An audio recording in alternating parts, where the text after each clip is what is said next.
more down and out.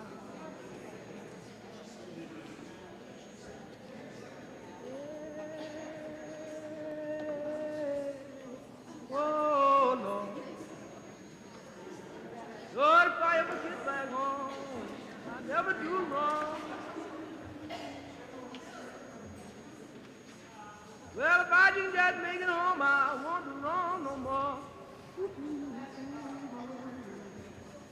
Lord, I won't do wrong no more.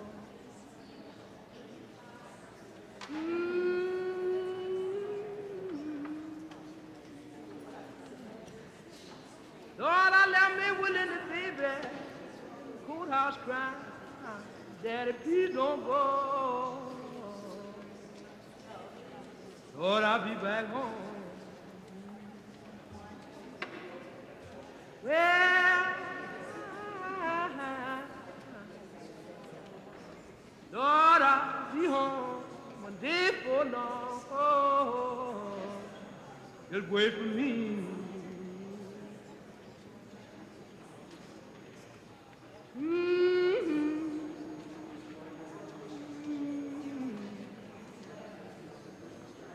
Lord, I've been here rolling, stay so long. Lord, I'm all down and out. My friend won't come and see. Lord, what's done happened to me?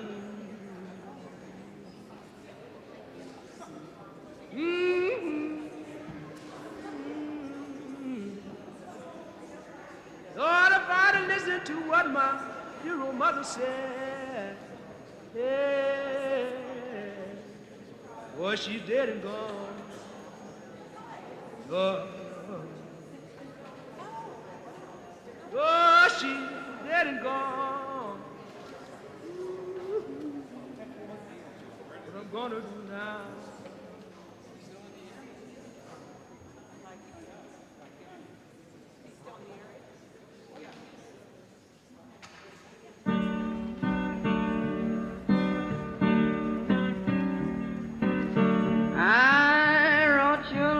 Mama, put it in your front yard. I wrote you a letter, put it in your front yard. I would love to come to see you, but your good men got me barred.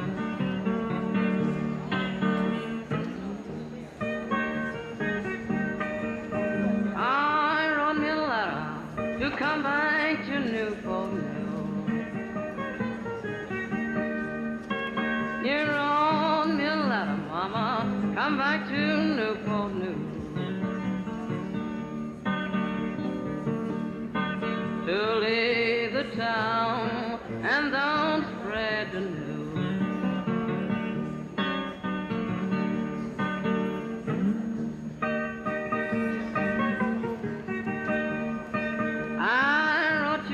Mama, sent you a telegram. I wrote you a letter, Mama, sent you a telegram. Not to meet me in Memphis, but meet me in Birmingham.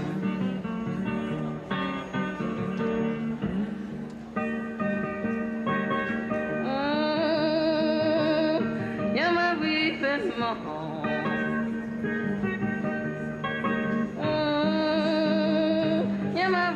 And more. How do you hear me pleading? You're my grieving groan.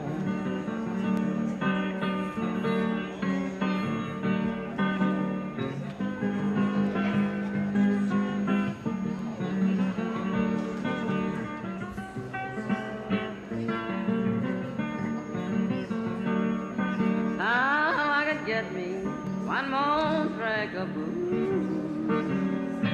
If I could get me one more drag of booze, I guess it would ease these old riding paper blues.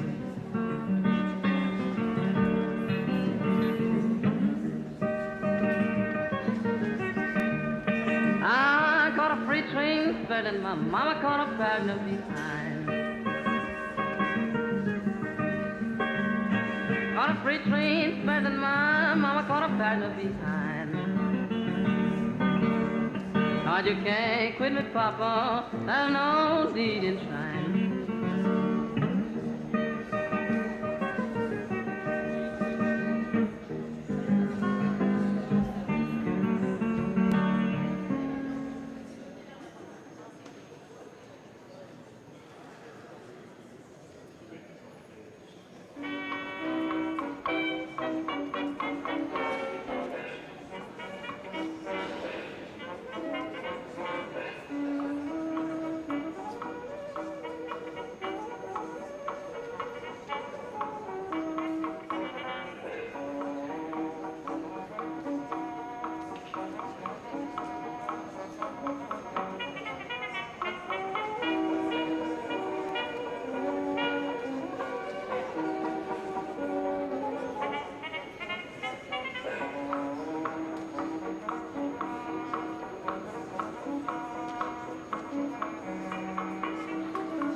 about me just as much as you please. Well, I'll talk about you when I get on my knees, Mount Zion, on the desert of Mount Zion, the desert of Mount Zion. Well, I wouldn't take nothing sometimes for the desert of Mount Zion, on the desert of Mount Zion, the desert of Mount Zion. Well, I wouldn't take nothing sometimes for the desert of Mount Zion.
Good afternoon.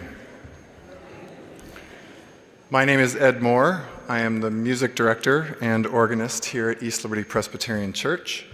On behalf of the staff, pastors, congregation, the mission board, and our worship, music, and the arts committee, I welcome you to this presentation of I Go On Singing, Paul Robeson's Life in Word and Song. As I make my opening remarks, I would like to encourage anyone gathered here in the sanctuary to sit where you can see either the two large screens to your left or right, or the smaller monitor at the back of the sanctuary. The videos shown on them throughout the program are an integral part of this afternoon's presentation.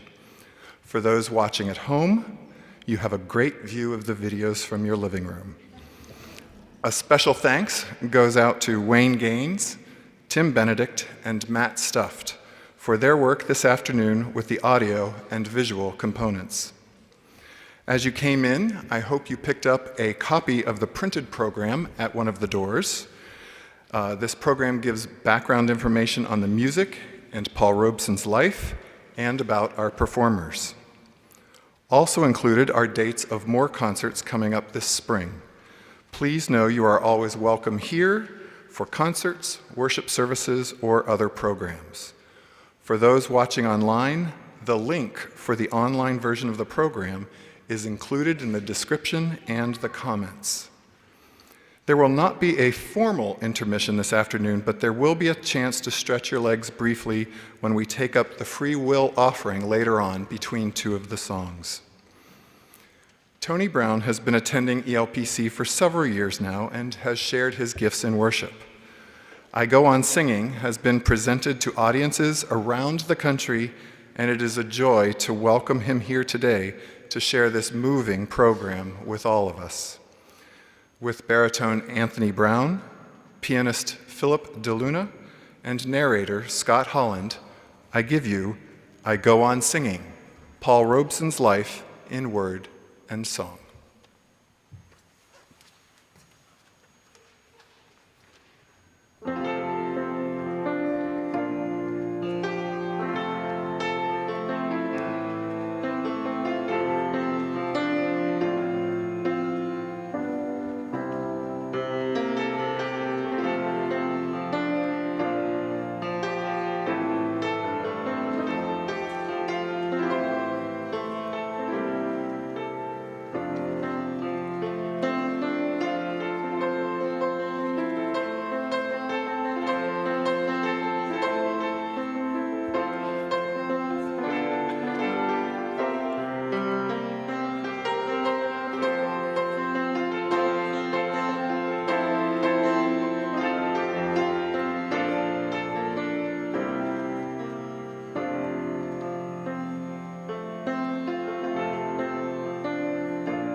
Because my father was a slave and my people died to build this country, I'm going to stay right here and have a part of it just like you. And no fascist-minded people are going to drive me from it. Is that clear? I got a home in that rock, don't you see? I got a home in that rock, don't you see? Between the earth and sky, thought I heard my Savior cry. You got a home in that rock, don't you see? Poor man Lazarus, poor as I, don't you see? Poor man Lazarus, poor as I, don't you see? Poor man Lazarus, poor as I, when he died he found a home on high. He had a home in that rock, don't you see? Wade in the water, wade in the water, children, wade in the water. God's a-gonna trouble the water. See that band all dressed in red. God's a-gonna trouble the water.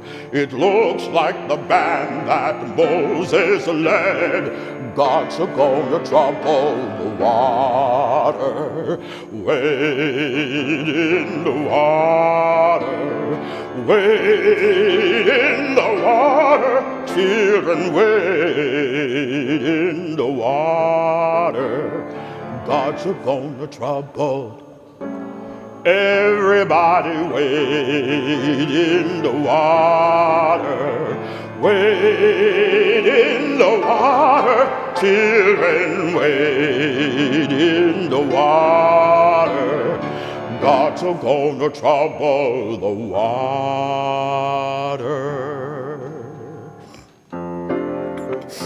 Get on board, the little children, get on board. Little children, get on board. Little children, there's room for many more. The gospel trains are coming, I hear it close at hand. I hear those wheels are rumbling and rolling through the land. Get on board, the little children, get on board. Little children, get on board. Little children, there's room for many more. The fare is cheap and all can go. The rich and poor are there. No second class upon this train, no difference in the fare.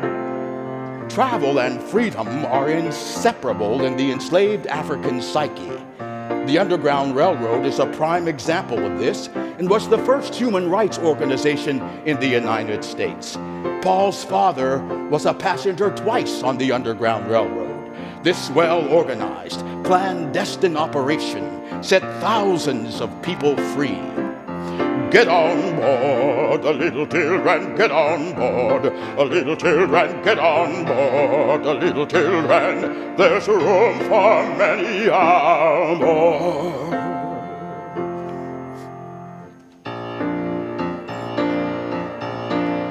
Every time I feel the Spirit moving in my heart, I will pray. Yes, every time I feel the Spirit moving in my heart, I will pray. Jordan River, chilly and cold, chills the body but not the soul. All around me look so fine. Ask my Lord if all was mine. Every time I feel the Spirit moving in my heart, I will pray. Now every time I feel the Spirit moving in my heart, I will pray.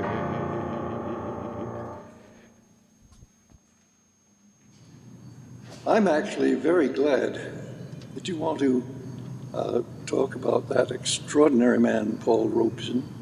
His achievements will go down in history. I think I was about 12 years old, maybe younger, when the movie Showboat came out. And then I heard that this great singer was also a lawyer and was a very independent person. I think Robeson was different because he knew that America had to change. And nobody knows exactly how change is going to come, but he was trying. I guess I probably first saw him live in the late 30s. When I was at the end of my teens, I dropped out of college and I was living in New York. I think he inspired millions of people by his courage. An extraordinary combination of an athlete and a scholar. I mean, you couldn't help but be impressed by the physique of this tall man with broad shoulders. And he often spoke very softly in his deep bass voice. I'm told that his idea of a good weekend was to learn a new language. And I'm told that he knew like 20 languages. I think that as long as people like to sing, they'll sing some of the songs he taught us. Whether a new song like Old Man River, or an old song, could have been 100 years old, made up by a slave. Joshua fit the battle of Jericho, Jericho, Jericho. Joshua fit the battle of Jericho, and the walls come a-tumbling down. Joshua fit the battle of Jericho, Jericho, Jericho. Joshua fit the battle of Jericho, and the walls come a-tumbling down. You can talk about the king of Gideon, you can talk about the men of Saul. There's none like good old Joshua and the battle of Jericho. Up to the walls of Jericho he marched with spear in hand. Go below them ram horns, Joshua cried, 'cause the battle am in my hand. Then the ram sheep horns begin to blow, the trumpet begin to sound. Joshua commanded the children to shout, and the walls come a-tumbling down. Paul Robeson grew up imbued with the power of songs and stories he heard from his people, God-fearing people who valued family, hard work, and strong community bonds. His growing understanding of the plight of his people was transformed into a boundless sense of pride for their unrelenting commitment to the struggle for human dignity. Joshua fit the battle of Jericho, Jericho, Jericho. Joshua fit the battle of Jericho, and the walls come a-tumbling down. Paul heard all of the soulful expressions of African American music, gospels, ragtime, and so much more. He heard the sorrow songs of the spirituals and the heartfelt melancholy of the blues. The sorrow songs are a prime example of just how palpable sorrow was for us.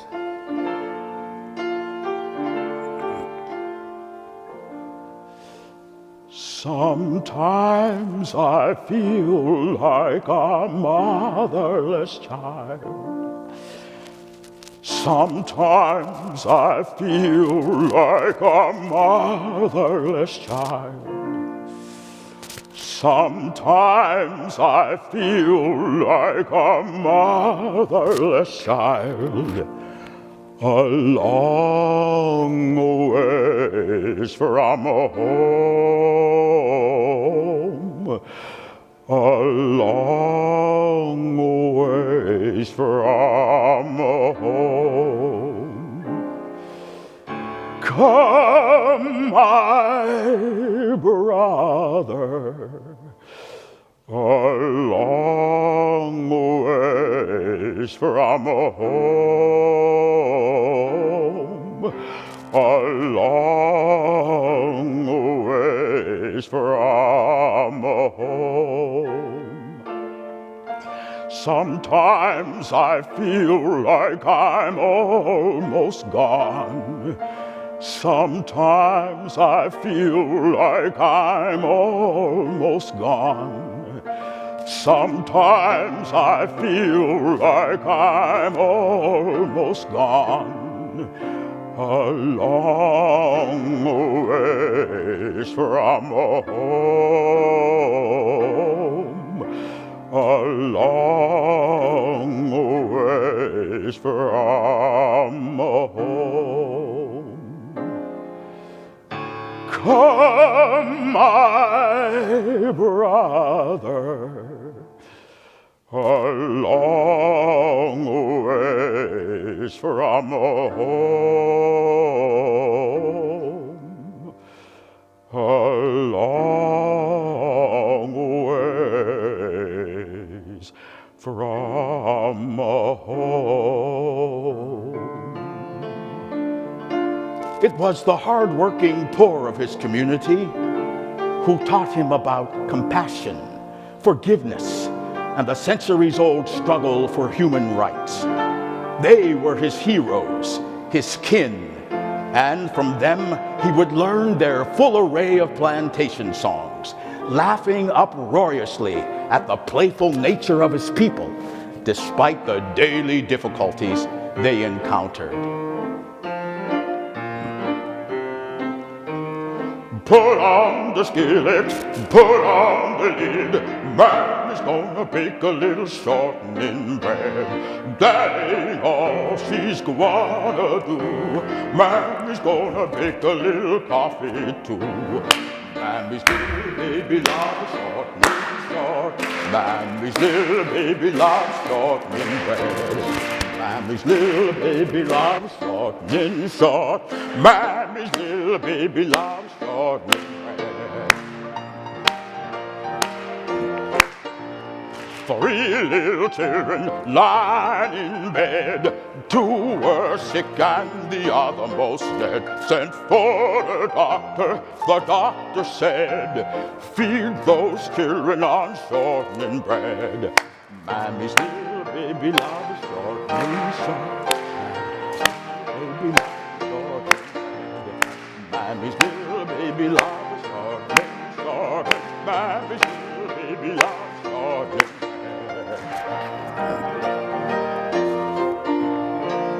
Robeson was not ashamed of the spirituals.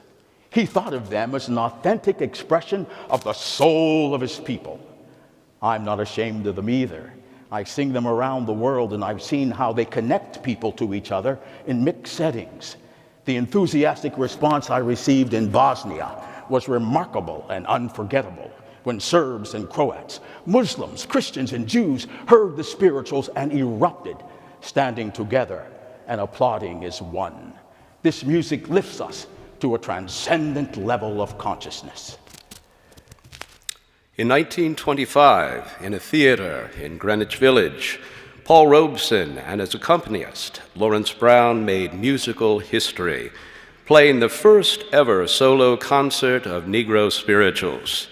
This was a radical concept at the time, since most people thought this kind of music was best suited for workers in the fields or to be heard in church. Spirituals in a concert hall? The first show was such a hit, they added a second, but Paul wondered, can I be an artist with just Negro songs? He didn't have to wonder long. Soon Paul and Larry Brown made their first recordings, and those records went on to sell more than 50,000 copies. Paul had already debuted on Broadway, was finishing a law degree at Columbia University, and playing professional football on the side. As an undergraduate, he had attended Rutgers University in New Jersey, one of only 3 African-American students enrolled there, and he excelled in sports, earning 14 varsity letters and twice honored as a football All-American. But sport was just one of Paul's many interests, for he was a champion orator, sang in the Glee Club, and was valedictorian of his 1919 graduating class. Father sent me to old Rutgers and resolved that I should be a man. And so I settled down in that noisy college town on the banks of the old Raritan. Could accompany the Glee Club when they left campus to go concertizing. Since back then, there was such a thing as Jim Crow, laws that enforced segregation. Jim Crow legalized racism and prevented black people from fully participating in American life. So Paul couldn't travel with his fellow singers, eat in the same restaurants, or even go to the same church. But that sort of thing only made Paul more determined to strive for a higher level of excellence and fully develop his own potential. Paul often sang the plantation song, Water Boy. His father was enslaved on a plantation in Martin County, North Carolina, and at the age of 16, he escaped and came north on the Underground Railroad. He would later return to visit his family and escape again. Can you believe that he worked his way through Lincoln University? It's called Human Resilience. And in 1876, he married Louisa Bastille, a school teacher from a noted Philadelphia family. Water boy, where are you hiding? If you don't come, I'm gonna tell your mammy. There ain't no hammer that's on this mountain that'll ring like mine, boys, that'll ring like mine. Done bust this rock, boys, from here to Macon, all the way to the jail, boys, all the way to the jail. The family's youngest child, Paul loved his father like no other and would do whatever he could to please him. With pride, he would speak of his father as broad of shoulder, having the greatest speaking voice he had ever heard. There was nothing better for Paul in those formative days than being with his father, walking hand in hand in the community. Those looking on witnessed the vibrant nature of this very special bond. You jack of diamonds, you jack of diamonds. Now I know you are bold, boys. Yes, I know you are bold. You rob my pocket. Yes, you rob my pocket. You done rob my pocket of a silver and a gold. Water boy, where are you hiding? If you don't come, I'm gonna tell your mammy. Water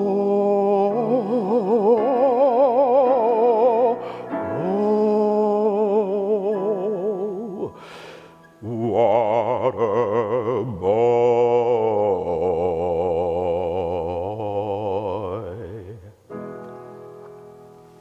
The folks who remembered Paul Robeson would forever remember him as a kind, devoted, and dignified preacher. Maria Louisa, Paul's mother, had a heart for the poor and would see to it that they were adequately clothed and fed. Together, they ministered to their parishioners as a formidable team. Greatly respected and loved, they laid a steadfast foundation for their children to look beyond themselves and to reach out to the poor, the vulnerable, and the disinherited. Paul was 6 years old when his mother died from the burns she received in a terrible fire. His life would never be the same. But there was always pop, and in every category, pop was as good as it got. Success was not to be measured in terms of money and personal advancement, but rather the goal must be the richest and highest development of one's potential.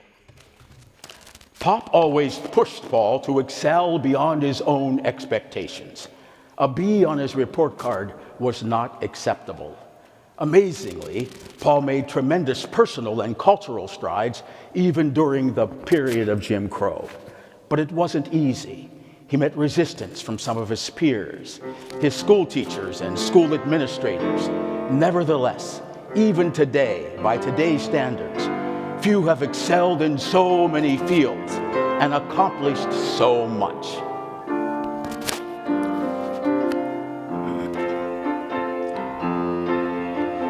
I met my brother the other day. I gave him my right hand, and just as soon as ever my back was turned, he scandalized my name. Now do you call that a brother? No, no. You call that a brother? No, no. You call that a brother? No, no. Scandalize my name.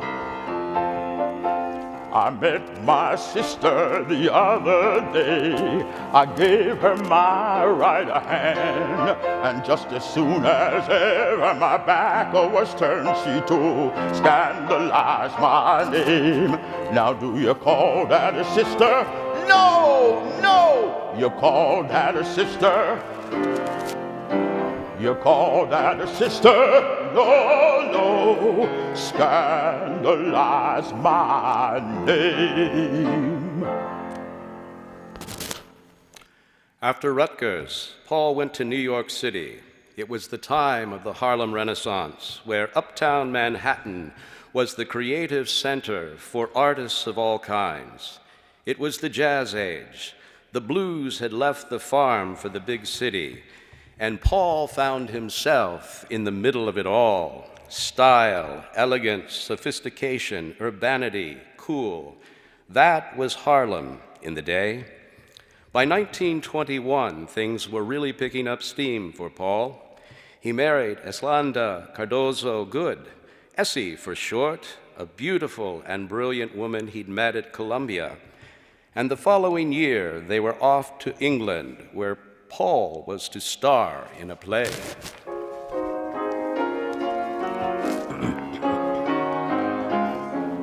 On yonder hill there stands a creature.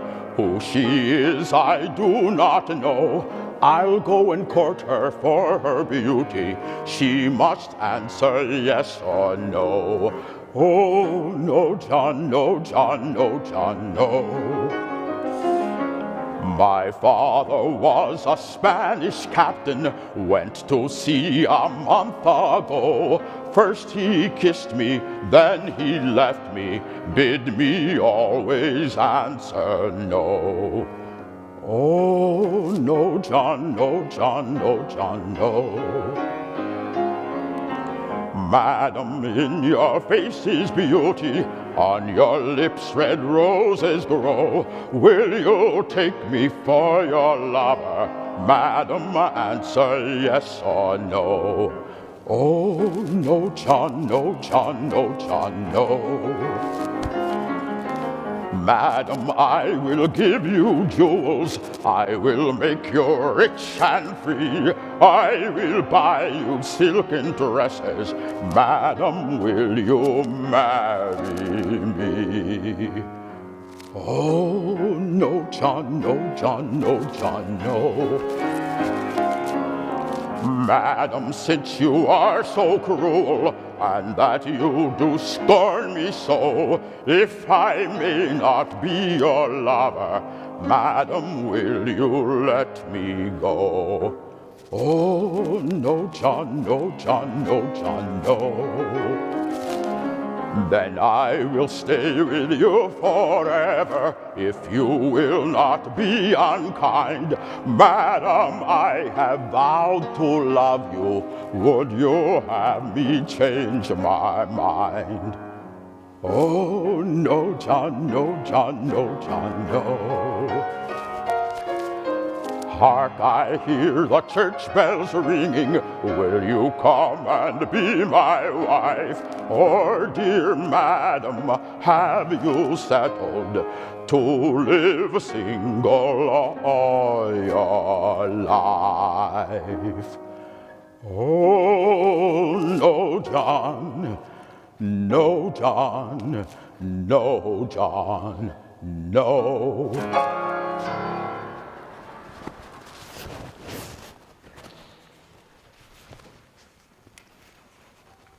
The play was called Voodoo, and to it, Paul brought a commanding physical presence, a regal stature, and naturally a very fine voice. In fact, as the rehearsals continued, the producers added even more songs for him to sing. The show was essentially Paul's London debut. It was a great start for this budding performer and the beginnings of a wildly successful international career. The Robesons loved London, and London loved the Robesons. And Paul had access to the greatest intellectuals of the day: Aldous Huxley, H.G. Wells, George Bernard Shaw. All sought him out. And it was also in London that Paul discovered Africa. Paul is now meeting people from all over the world. But meeting Africans in London was an altogether different experience. While studying African history and culture, he discovers a treasure store of knowledge, leading to a monumental shift in his self-understanding. Through his associations with Africans in London, he has a profound epiphany that these are his people. And by this time, how many languages had Paul mastered? 24? Fluently. He could pick up a language the way most people pick up a hat. This was also a time of Paul's growing awareness in political activism. He began to see the wider net of social injustice in the world and the economic and cultural hardship imposed by the colonial powers, what today we might call an understanding of globalization. And with that came the desire to level the playing field, if he could, to strike a blow with a song. Joining the fight for the rights of Welsh coal miners was Paul's first foray into international activism. It thrilled him, and he would go on singing for the Welsh people for the rest of his life. Sleep, my love, and peace attend thee all through the night. Guardian angels, God will lend thee all through the night. Soft the drowsy hours are creeping, hill and vale in slumber sleeping. Love alone his watch is keeping all through the night. Paul's discovery in childhood that ordinary people have immeasurable dignity and worth would propel him onto the international stage, where he had the opportunity to share his cultural stories with theirs. He understood that we are one people across the divides of race, culture, religion, and nationality. His encounters with the people of Britain only reinforced this indwelling idea in his mind.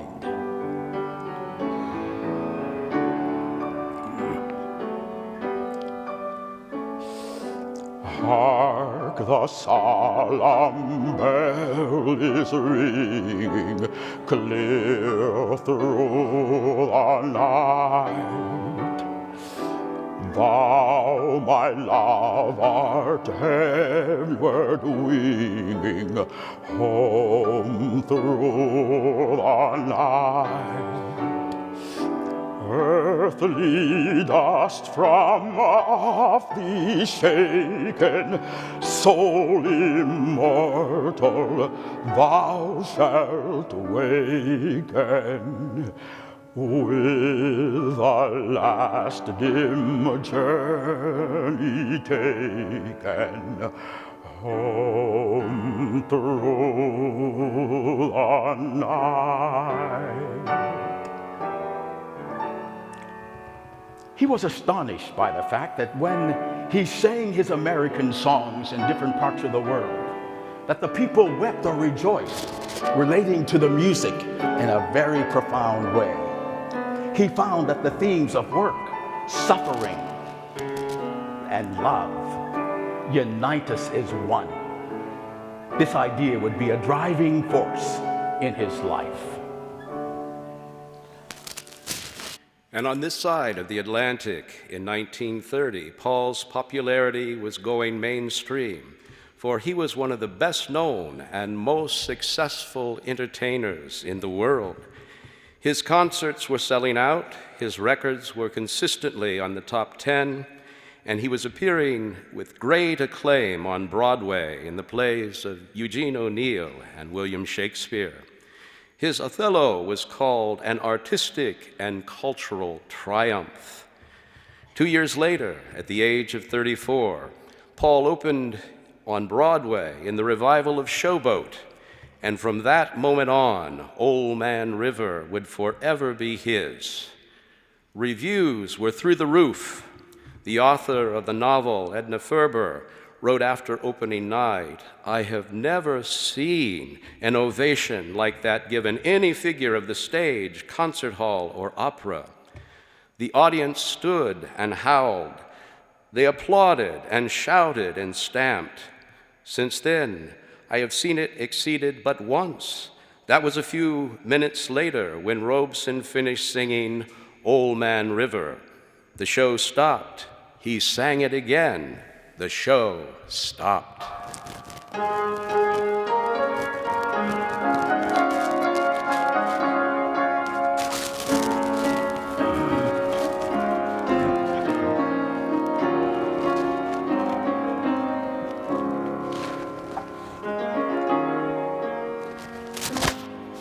There's an old man called the Mississippi. That's the old man I don't like to be. What does he care if the world's got trouble? What does he care if the land ain't free? Oh, man river, that old man river, he must know something, but don't say nothing. He just keeps rolling, he keeps on rolling along. He don't plant potatoes, he don't plant cotton, and them that plant some is soon forgotten. But old man river, he just keeps rolling along. You and me, we sweat and strain, body all aching, racked with pain. Tote that barge, lift that bale, get a little drunk, and your land's in jail. But I get so weary and sick of trying. I'm tired of living and scared of dying. And old man River, he'll just keep rolling on.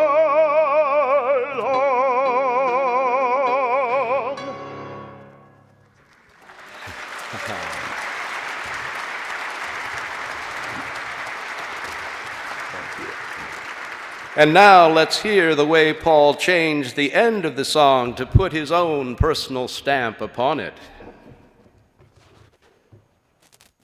But I keeps laughing instead of crying. I must keep fighting until I'm dying. And old man River, he'll just keep rolling along.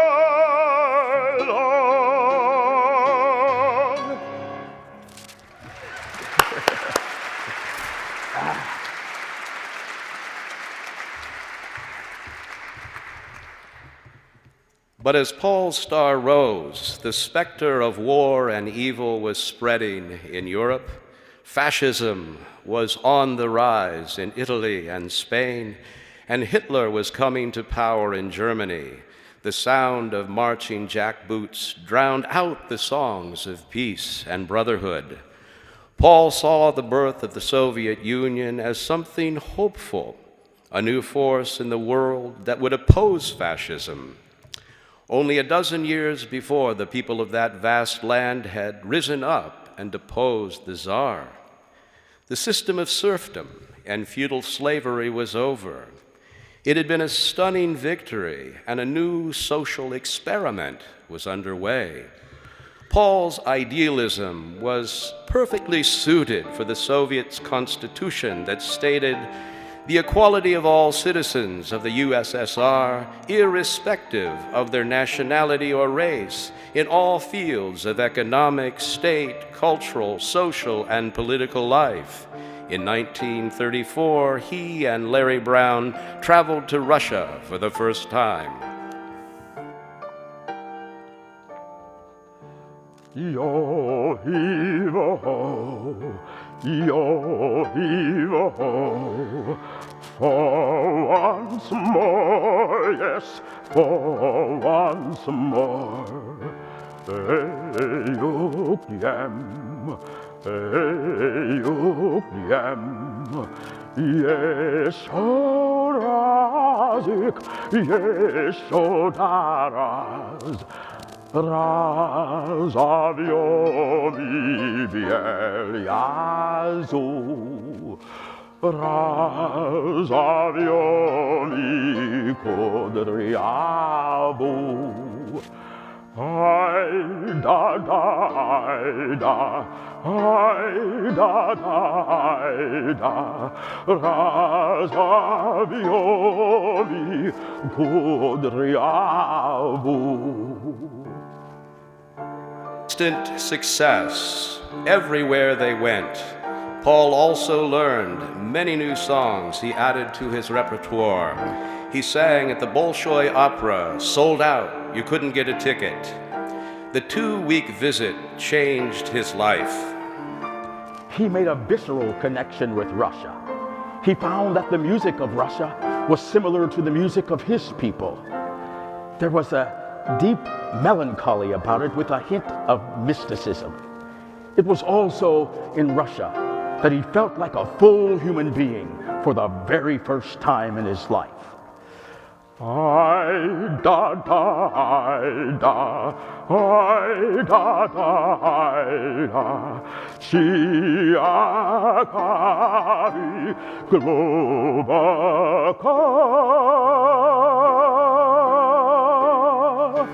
Volga, Volga, Matreka, Eyukyem, Eyukyem,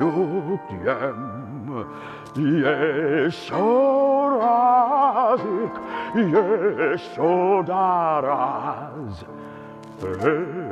Yok diem, yok diem. By the last half of the 1930s, Paul was the most famous black man in the world, giving concerts, acting in plays, and making movies. And it was written about him at this time, when his soul was at rest and set to music. His voice had a quiet radiance about it, like gold in midnight. And more he was speaking his mind about the injustices being done to people of color. In 1937, Paul traveled to Spain to help in the Republicans' fight against Franco and the class war he waged. He visited hospitals, sang for children who were ill, and raised hundreds of thousands of dollars for the cause. Brother, sing your country's anthem, shout your land's undying fame, like the wondrous tale of nations with your people's golden name. Tell your father's noble story, raise on high your country's sight. Join them in the final glory, brothers, lift your flag with mine.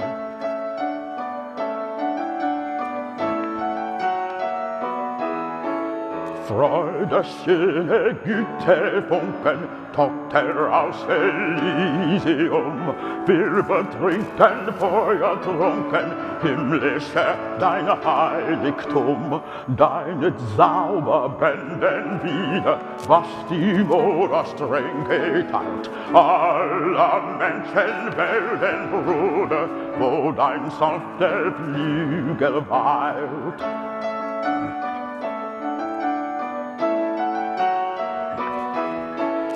Build a road of peace before us, build it wide and deep and long. Speed the slow and check the eager, help the weak and curb the strong. None shall push aside another, none shall let another fall. March beside me, oh my brother. All for one, and one for all. Paul returned home to the U.S. in 1940 and began to work in earnest for what was to become known as the Civil Rights Movement. But don't think you can challenge the status quo, or the right-wing power elite for that matter, without them pushing back against you. As early as 1941, J. Edgar Hoover's FBI started a file on Paul, and by 1942, they were tapping his phone.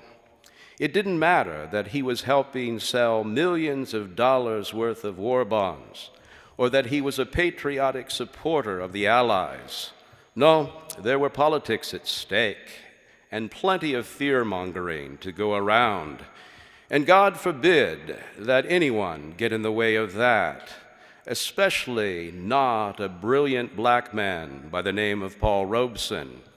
No, Robeson, they said, is dangerous because he is red. Robeson, they said, is dangerous because he is black. That made him just about twice as dangerous as anybody else. I dreamed I saw Joe Hill last night, alive as you and me. Says I, but Joe, you're 10 years dead. I never died, says he. I never died, says he. Robeson adamantly believed that the artist must engage in the social concerns of the day and never cease wanting everyone to work for the issues of peace and justice. The copper bosses killed you, Joe. They shot you, Joe, says I. takes more than guns to kill a man. Says Joe, I didn't die. Says Joe, I didn't die. He gave up his regular concert schedule to engage in the social concerns of his people in the United States. As he told the press, I won't be singing for the next couple of years except for the rights of my people. No pretty songs, gentlemen. Time for some full citizenship.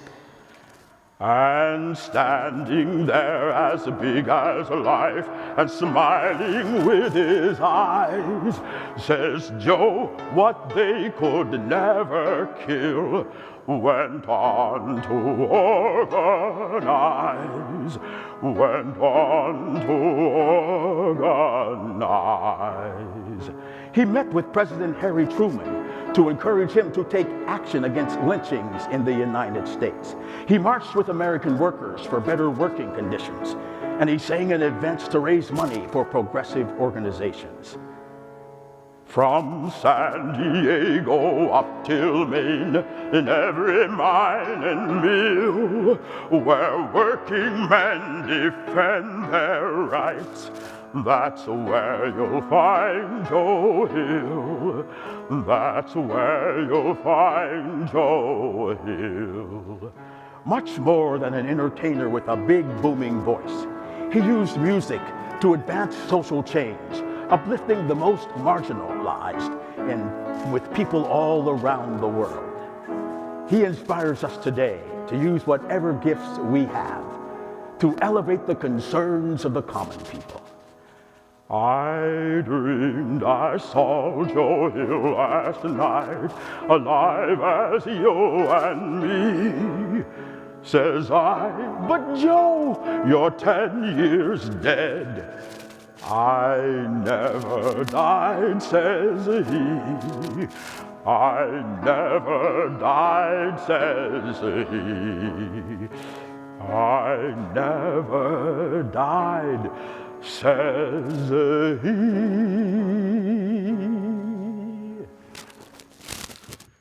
In 1949, Paul was invited to Paris to address the World Peace Conference, and there he made a statement that has been a source of controversy ever since. He said, "It is unthinkable that American Negroes could go to war on behalf of those who have oppressed us for generations against the Soviet Union, which in one generation has raised our people to full human dignity."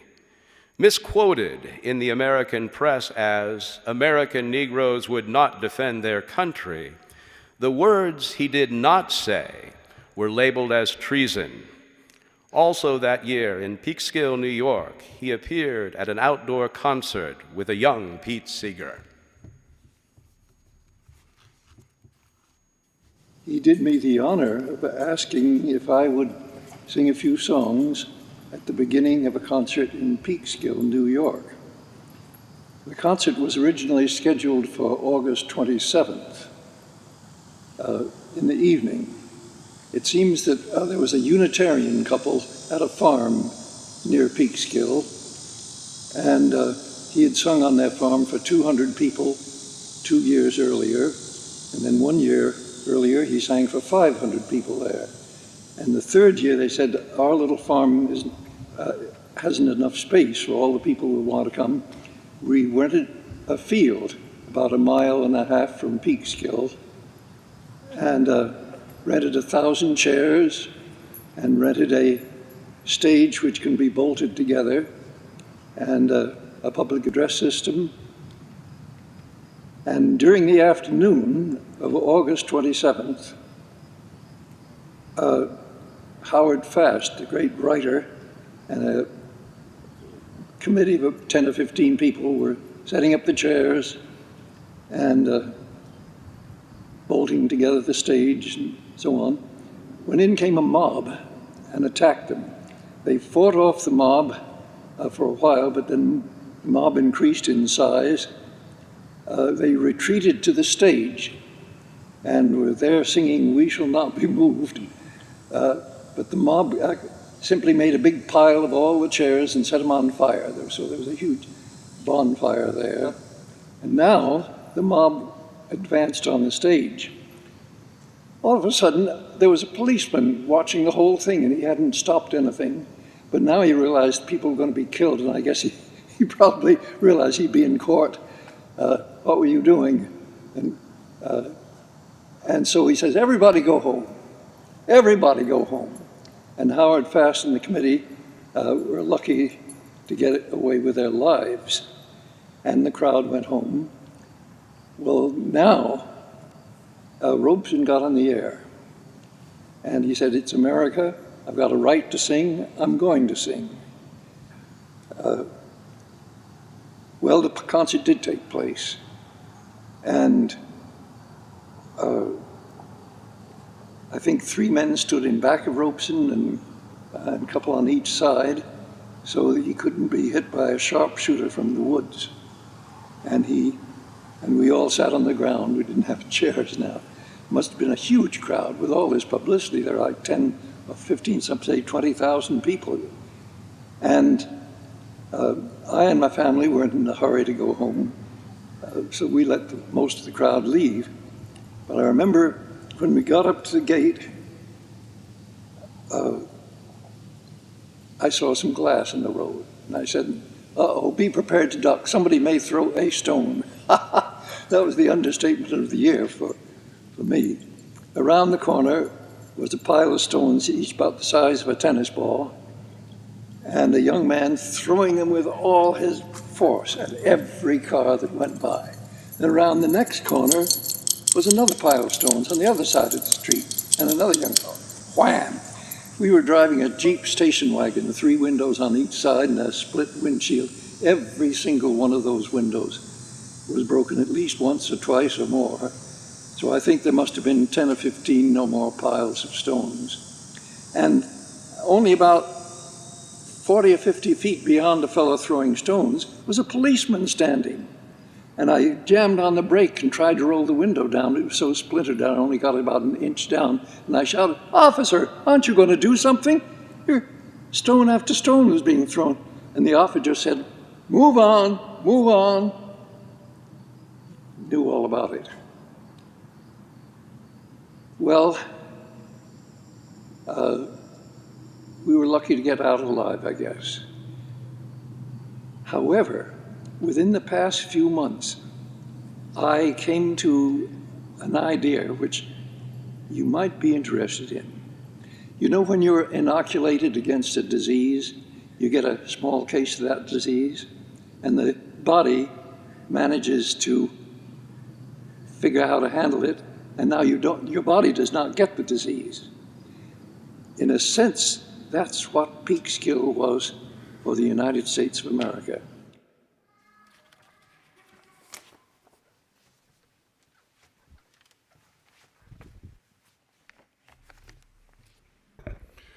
We offer these cathedral concerts free of charge. It is an important part of our mission to make these programs open and available to everyone who wants to attend. Most of the funding for these concerts comes from the free will offering received at the concerts.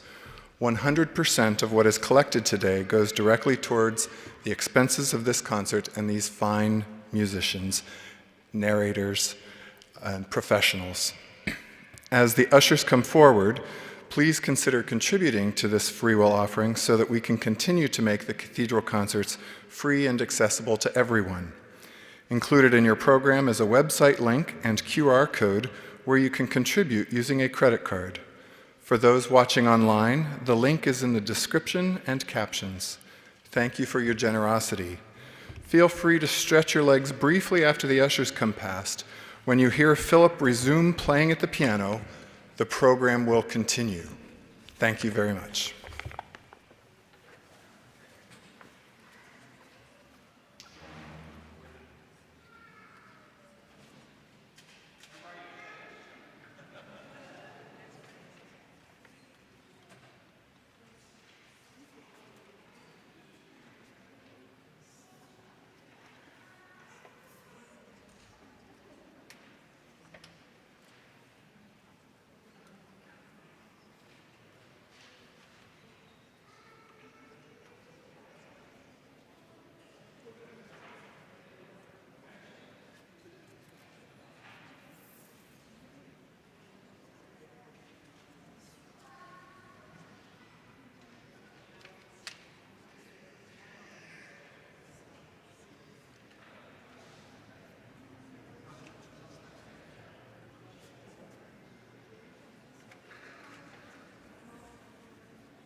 I suppose that's fine.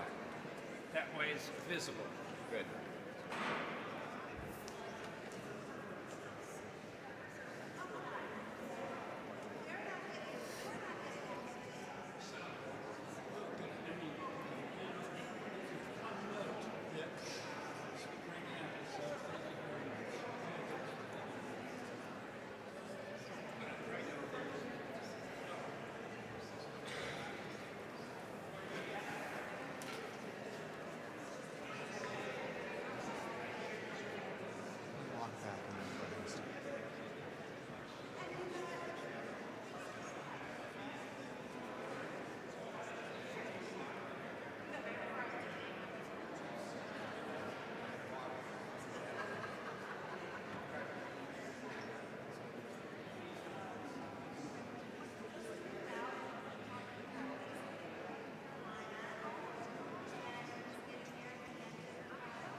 Nobody knows the trouble I've seen.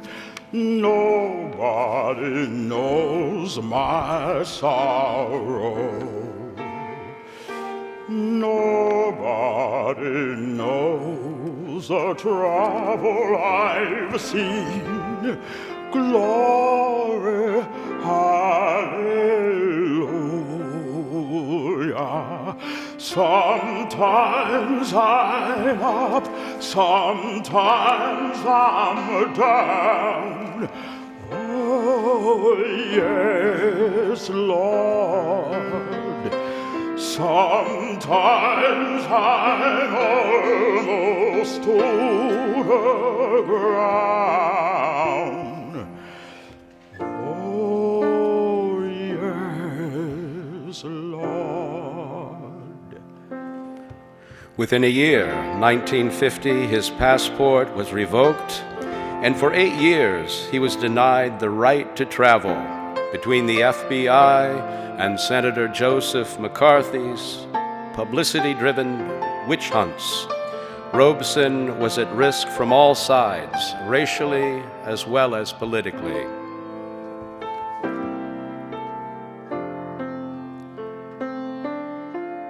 He was anything but intimidated.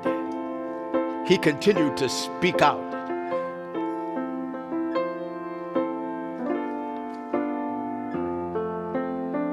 Prohibited from traveling and restricted from playing concerts, Robeson was isolated and cast as a pariah.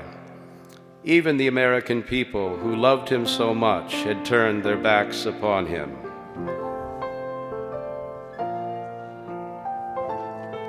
He was anything but intimidated. He continued to speak out against the many manifestations of racial injustice in the United States. He was connected to the fighting spirit and the dignity of those who came before him. The abolitionists, the enslaved Africans.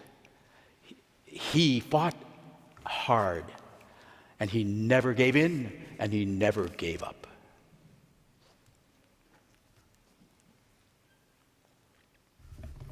Here was a man a black man, the tallest tree in the forest, a giant for fairness and justice with all God's gifts, making complete sense about peace and justice and many, many issues in the world. But very simply, he was too much for the dominant culture. He was too smart. He was too popular. He was too famous. He was too black, which made him just too much.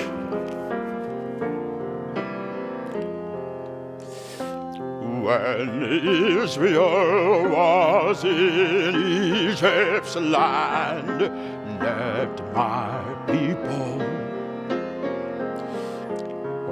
oppressed so hard they could not stand.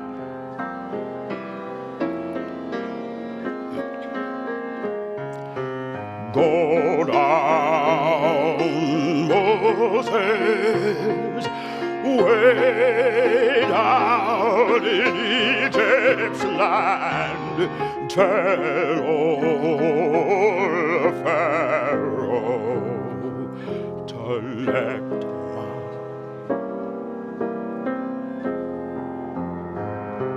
However undaunted he was, standing up for right cost him. This giant of a man, an international figure for human rights, spoke truth to power, resulting in his mistreatment by authorities in his own country. A true patriot, he was fearless, much like his father, who held him to a higher standard of excellence. He was holding the country accountable to the sacred claims made by the founding fathers, that all are created equal, and he was willing to speak directly to the power elite.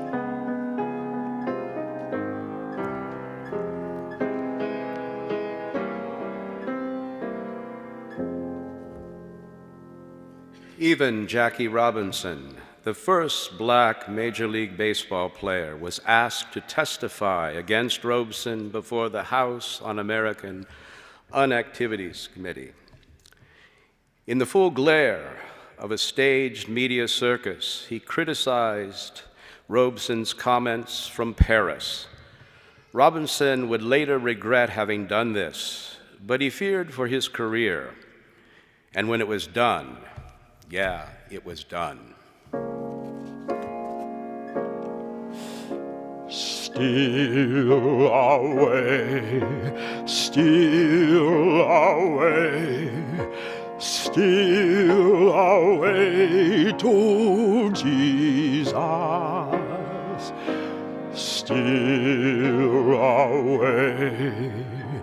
Steal away home. I ain't got long to stay here. My Lord, He calls me by the thunder. The trumpet sounds within my soul. I ain't got long to stay here. Other distinguished African Americans and white friends, too, distanced themselves from Paul. There was fear in the African American community of reprisal and backlash from his statements, but that didn't stop Paul. In front of the House Committee, when he was asked if he didn't like the United States, why didn't he just leave it? And he answered, because my father was a slave and my people died to build this country, I'm going to stay right here and have a part of it just like you. And no fascist-minded people are going to drive me from it. Is that clear?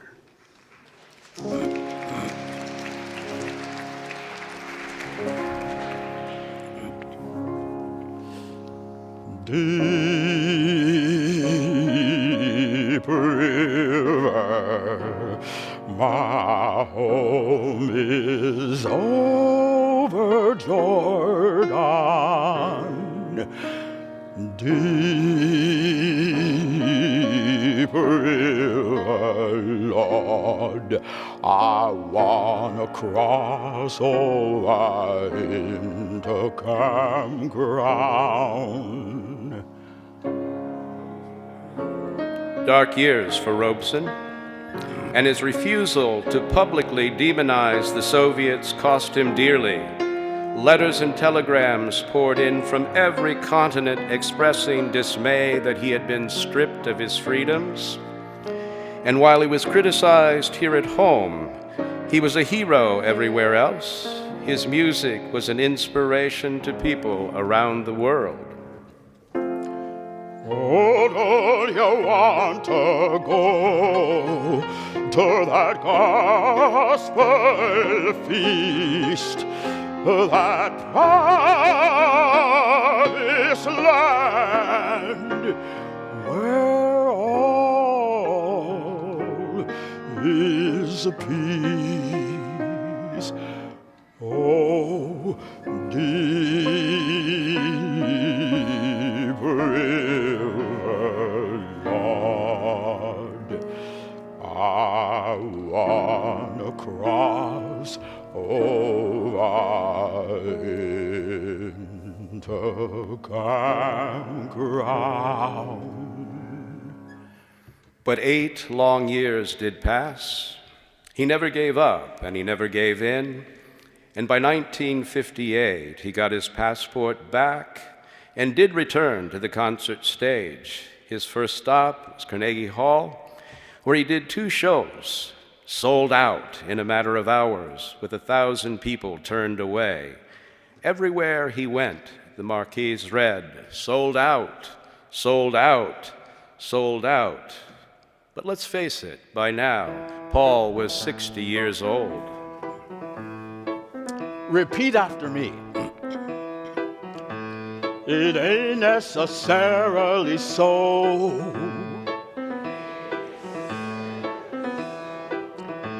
The things that you're liable to read in the Bible, it ain't necessarily so. Little David was small, but oh my, he fought big Goliath, who lay down and dieth. Little David was small, but oh my. In 1958, he also published his autobiography, Here I Stand. While the book did help restore his standing in America, there were still lingering resentments and uncertainties. In the book, he forcefully states that he had never been a communist and that his true commitment had always been to the full freedoms of his African American community. Praised and damned, he had paid a heavy price for advocating peace. Oh, Jonah, he lived in a whale. Oh, he made his home in that fish's abdomen. Oh, Jonah, he lived in a whale. It ain't necessarily so. The things that you're liable to read in the Bible, it ain't necessarily so. I'm preaching this sermon to show it ain't necessarily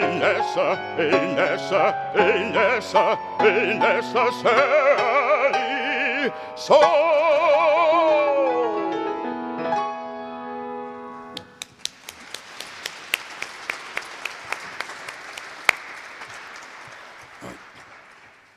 And still, our government wasn't finished with its dirty tricks. Shortly before a trip to Cuba, it's believed that covert U.S. agents dosed Robeson with a powerful hallucinogenic drug. His resulting psychosis triggered a suicide attempt, and electroshock therapy only worsened his condition. By the mid-1960s, Robeson's failing health would impact his ability to travel and sing. His 50 years pushing for civil rights were in fact making a difference in the world, but he was so tired and emotionally spent. The long-promised freedoms and equalities were on their way, and Paul knew he had played an important role. Yet, he was tired.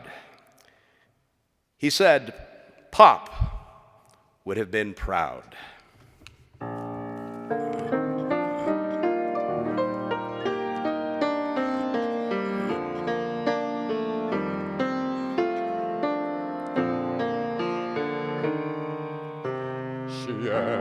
Shenandoah, I long to hear you away your rolling river.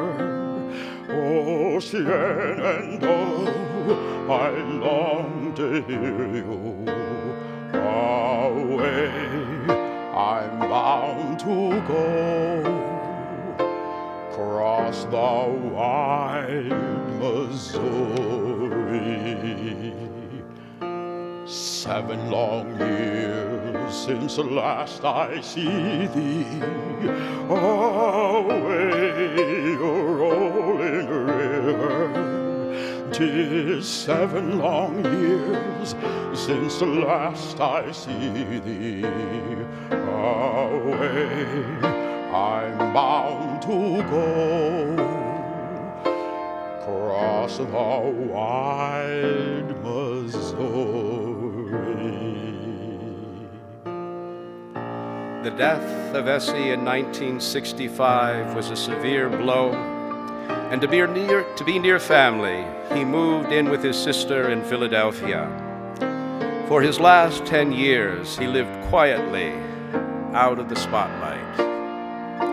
I want you to know that I'm the same Paul, dedicated as ever to the worldwide cause of humanity for peace and justice. Though ill health has compelled my retirement, you can be sure that in my heart, I go on singing. Shenandoah, I long to hear you away your rolling river. Oh, Shenandoah, I long to hear you away. I'm bound to go across the wide Missouri. On January 23rd, 1975, Paul Robeson passed from this world to the next. As his son Paul Jr. would say at his father's tribute, the world has lost a great and gentle warrior. Once in a lifetime, a human being comes along who stands head and shoulders above the rest. Paul Robeson was such a man. His life was a courageous example of integrity and discipline in the service of peace. Today, we stand on those shoulders and continue to struggle, knowing full well that we must be the change we seek.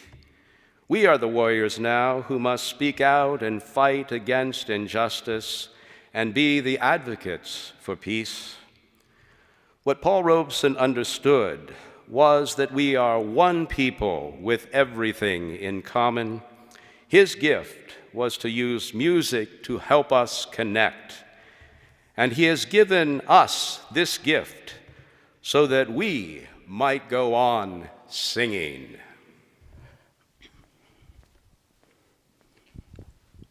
Political systems come and go, but the soul of the people endures. To live in freedom, to live equally and without fear, to provide the precious gift of opportunity for our children, to reap the harvests of our labors, that everlasting hope for which we have long fought, suffered, and died, is today the inevitable destiny we shall so surely attain. But I keeps laughing instead of crying.